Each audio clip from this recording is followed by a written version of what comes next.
आयो करे खुदा जो दीदार नबी आहे सारे हिन आलम जो सिंगार नबी आहे आशिक बासी गम न कर गम खार नबी आगे कंदो पार नबी आगे बुडल बेड़ा बाज अचण साण अरबी घुराई घोट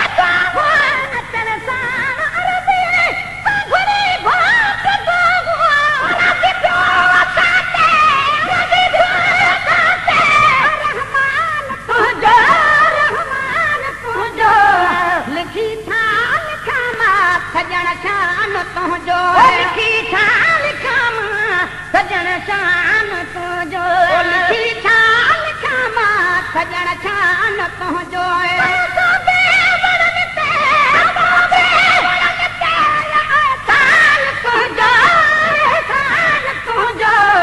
लिखी था लिखा मां सजण शान तुंहिंजो लिखी था लिखा मां सजण शान तुंहिंजो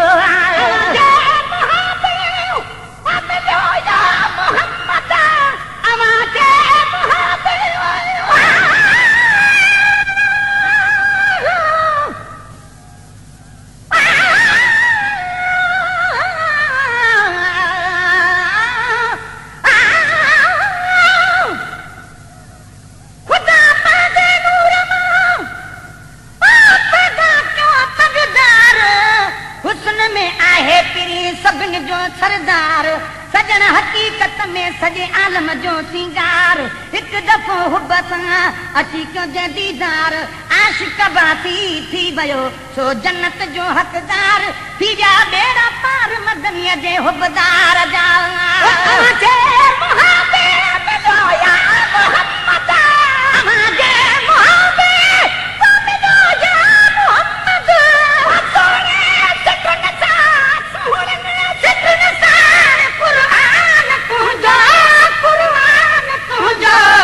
लिखी था लिखा मां सजण शान तुंहिंजो लिखी था लिखा मां सजण शान तुंहिंजो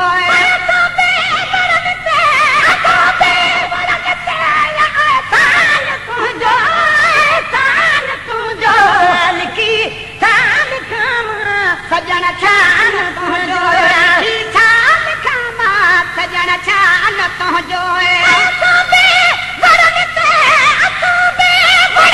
सजण शान तुंहिंजो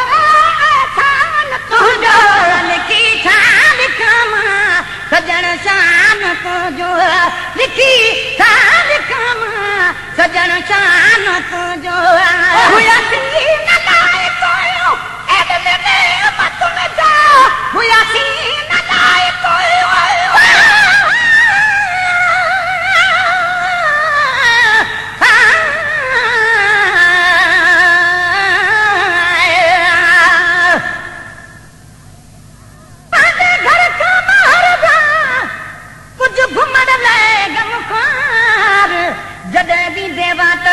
वणन क्या दीदार झुकी अदब सां तनीअ सजदा क्या सदबार अगर गर्मीअ में किथे छा आरामी सरदार आशिक बासी छाव कई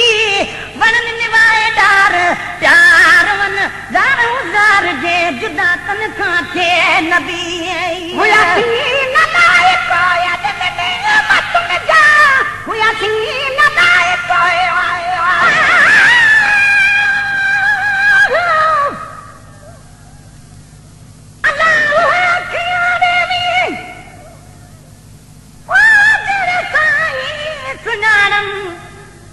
साईं बिना न देखन देखूं जो कुछ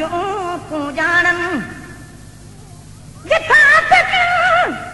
ओ बल बल पे बेड़िया शोर मचावन शलाफी मंजूर पवन पिछा भांदिया पया भावन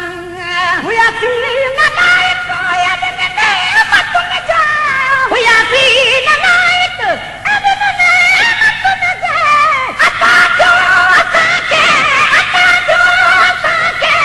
रमजान तुझो रमजान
आशिक बासी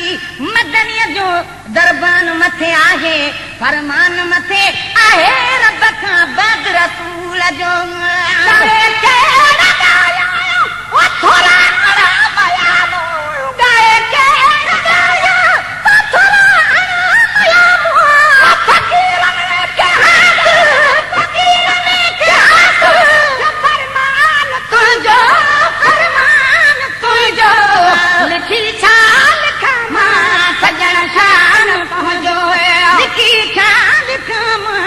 सजण शान तुंहिंजो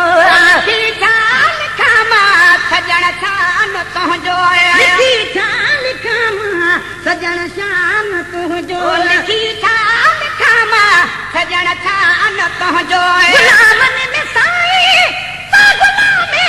मरही गुलामनि में साईं गुलामे मरही तन जो मदाही तन जो मदाही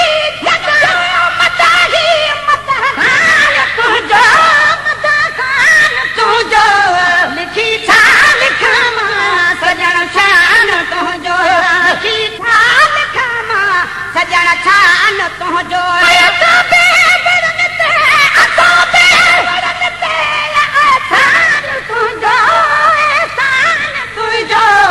लिखी छा लिखां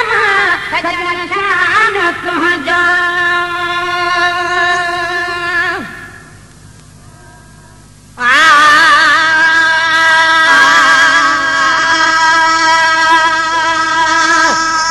लजपाल नबी